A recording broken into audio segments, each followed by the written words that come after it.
할렐루야. 다 함께 성경 암송하도록 하겠습니다. 예수께서 나와 말씀하여 이르시되 하늘과 땅의 모든 권세를 내게 주셨으니 그러므로 너희는 가서 모든 민족을 제자로 삼아 아버지와 아들과 성령의 이름으로 세례를 베풀고 내가 너에게 부모한 모든 것을 가르쳐 지키게 하라. 볼지어다 내가 세상 끝날까지 너희와 항상 함께 있으리라 하시니라. 아멘. 이 시간 하나님의 말씀은 로마서 1장 1절에서 17절까지의 말씀입니다. 제가 17절 한 절만 봉독해 드리겠습니다. 복음에는 하나님의 의가 나타나서 믿음으로 믿음에 이르게 하나니 기록된 바 오직 의인은 믿음으로 말미암아 살리라 함과 같으니라. 아멘. 로마서가 바울의 편지 중에서 가장 중요한 저작이라는 데는 논란의 여지가 없습니다. 로마서는 그리스도의 복음에 대한 가장 온전하고 가장 명백하며 가장 웅대한 진술입니다. 로마서를 이해하는 사람은 성경의 모든 부하들을 찾을 수 있으며 성경 전체의 메시지를 이해하는 관문이 열리며 복음의 가치를 깨달을 수 있습니다. 존 칼빈은 로마서에 대해 다음과 같이 말을 했습니다. 로마서는 성경 속에 깊숙이 숨겨져 있는 모든 보화들을 찾을 수 있게 해주는 입구이다. 바울은 주후 55년부터 58년경 고린도 지방에서 이 서신을 기록하였습니다. 수신자는 로마 지역의 이방인과 유대인이 함께 신앙생활을 하고 있는 교회들입니다. 바울이 편지를 작성한 이유는 여러 복합적인 이유가 있습니다. 신학적, 목회적, 선교적 이유입니다.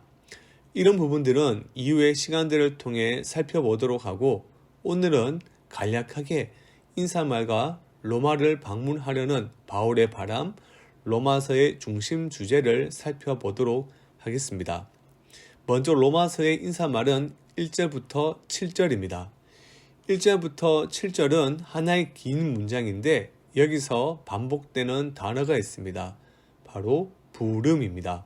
이 부름은 정체성을 의미합니다. 바울은 먼저 1절에 자신이 예수 그리스도의 종이요 또한 부름받은 사도다라고 이야기를 하고 있으며 6절에 보면 너희도 예수 그리스도의 것, 그리고 7절에 보시면 하나님의 사랑하심을 받고 성도로 부르심을 받았다라고 말합니다. 우리가 하나님의 자녀가 되었고 동시에 예수 그리스도의 종이 되었으며 예수 그리스도가 우리의 주인이심을 말하고 있는 것입니다. 복음을 경험한 자에게 가장 먼저 드러나는 신앙 고백은 하나님의 절대적인 은혜입니다. 이를 보통 불가항력적인 은혜라고 하는데 이 은혜를 받은 사람들은 예수님이 나의 주인입니다 라고 인정하고 고백을 하는 것입니다. 바울은 신앙 고백적인 인사말과 함께 2절에 복음에 대해서 짧게 서술합니다. 이 복음은 하나님이 선지자들을 통하여 그의 아들에 관하여 성경에 미리 약속하신 것, 육신으로는 다윗을 통해서 나셨고 성결의 영으로는 죽은 자들 가운데서 부활하사 능력으로 하나님의 아들로 선포되었다라고 말합니다. 이는 구약의 메시아 예언이 예수 그리스도를 가리키고 있음을 의미합니다. 그리고 3절에 바울은 복음을 받아들인 이방인들이 하나님을 믿어 순종하게 하나니라고 말을 합니다. 이 말의 의미는 진정한 믿음이란 순종을 동반한다는 것입니다. 바울은 로마서를 통하여 믿음을 끊임없이 강조하지만 그 믿음은 순종의 행위를 동반하는 그러한 믿음임을 이미 서두에서 말하고 있습니다. 믿기만 하면 자동으로 순종이 주어진다는 것이 아니라 성령 안에 거하며 성령의 인도하심을 따르는 진정한 신자의 삶이 어떠한 것인지를 이미 서두에서 말을 하고 있는 것입니다. 그렇게 은혜와 평강이 있기를 마지막 말로 기원하고 말을 마친 다음에 8절부터 말씀해 보시면 로마의 성도들이 믿음이 세워져 감을 하나님께 감사하면서 내가 쉬지 않고 너희를 위하여 기도하고 있다라고 말합니다. 그러면서 어떻게 하든지 하나님의 뜻 안에서 너희에게 로마 성도에게 가기를 원한다라고 고백합니다. 왜 바울은 로마에 가길 원했을까요? 바로 15절에 그 답이 있습니다. 로마에 있는 너희에게도 복음 전하기를 원하노라. 사실 이 말은 참으로 의아한 말입니다. 이미 복음을 듣고 신앙생활을 하고 있는 로마 교회의 성도들에게 왜 다시 복음을 전해야 할까요? 왜 로마에 있는 성도들이 복음을 다시 들어야 했을까요? 복음은 예수님을 모르는 사람들만 듣는 것이 아니기 때문입니다. 복음은 신앙생활의 뿌리와 같습니다. 그래서 신앙생활을 오래 해도 진정한 믿음의 변화가 없고 신앙의 열매가 없는 것은 뿌리에 문제가 있는 것입니다. 다시 말해서 복음을 지식으로만 알고 가슴으로 느끼지 못하기 때문에 사도 바울은 지금 복음이 절대적으로 필요하다라는 것입니다.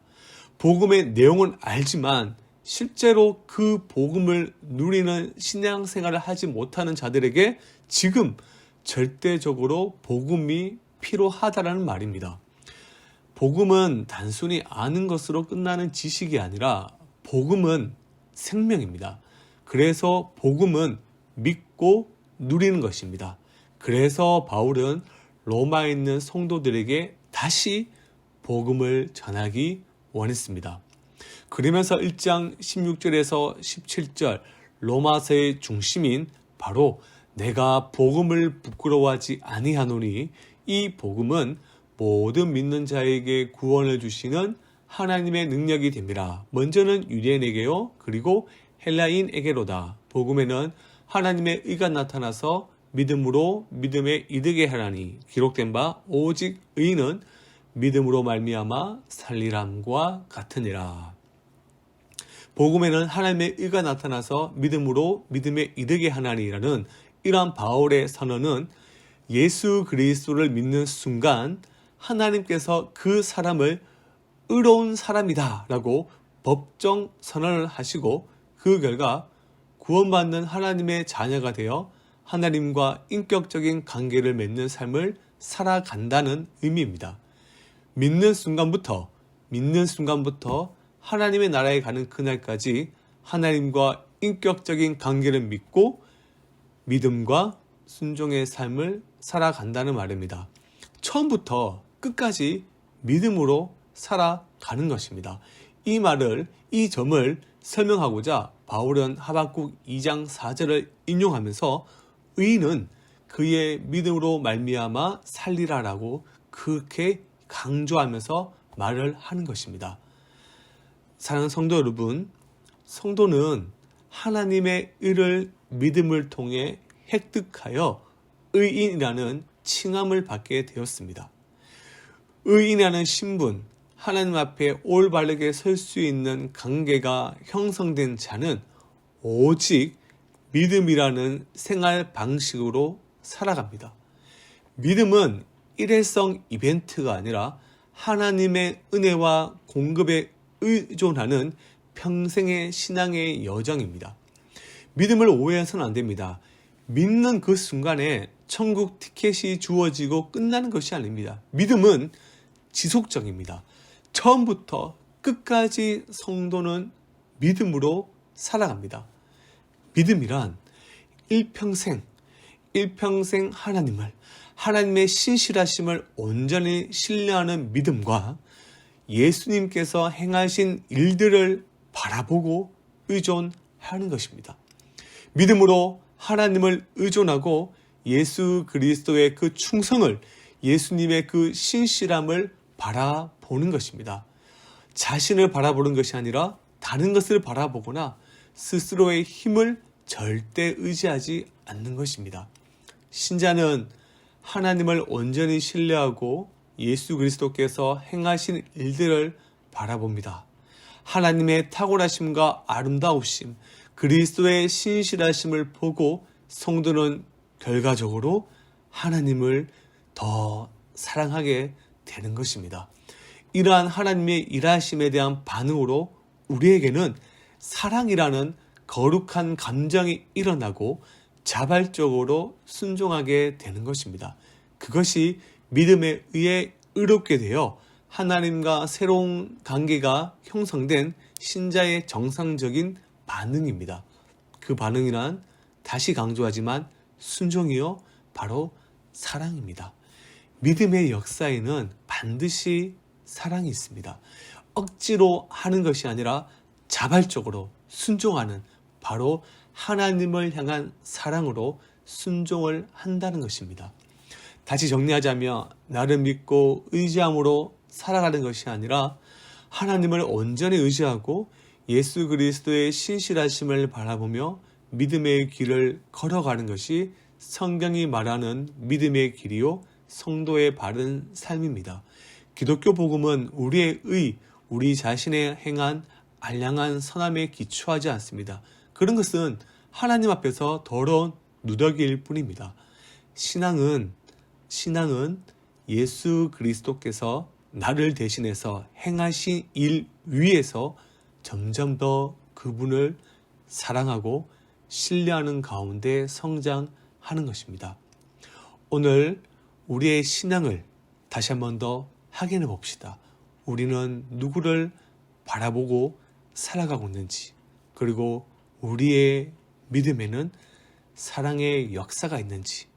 참으로 우리 모든 성강의 식구들은 예수님을 온전히 바라보고 사랑의 열매가 사랑의 그 자발성으로 순종하며 살아가기를 진정으로 소망합니다.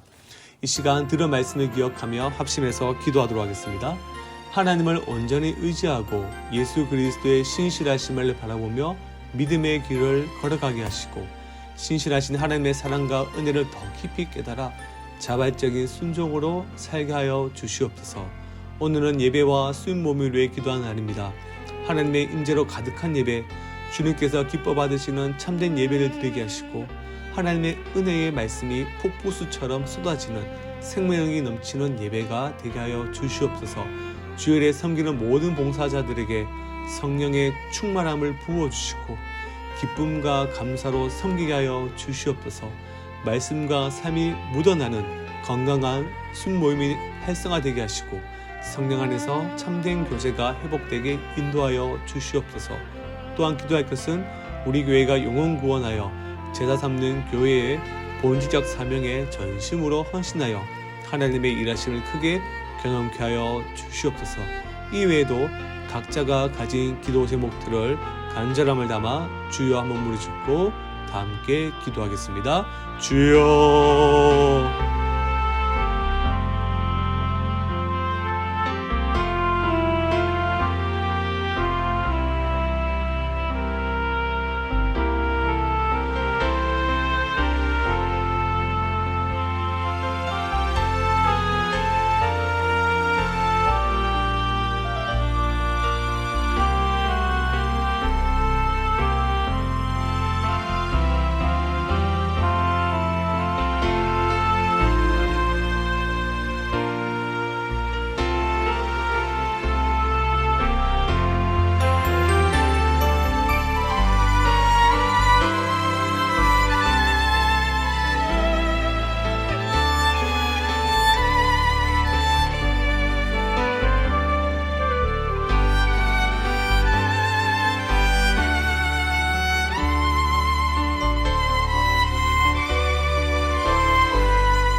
아멘.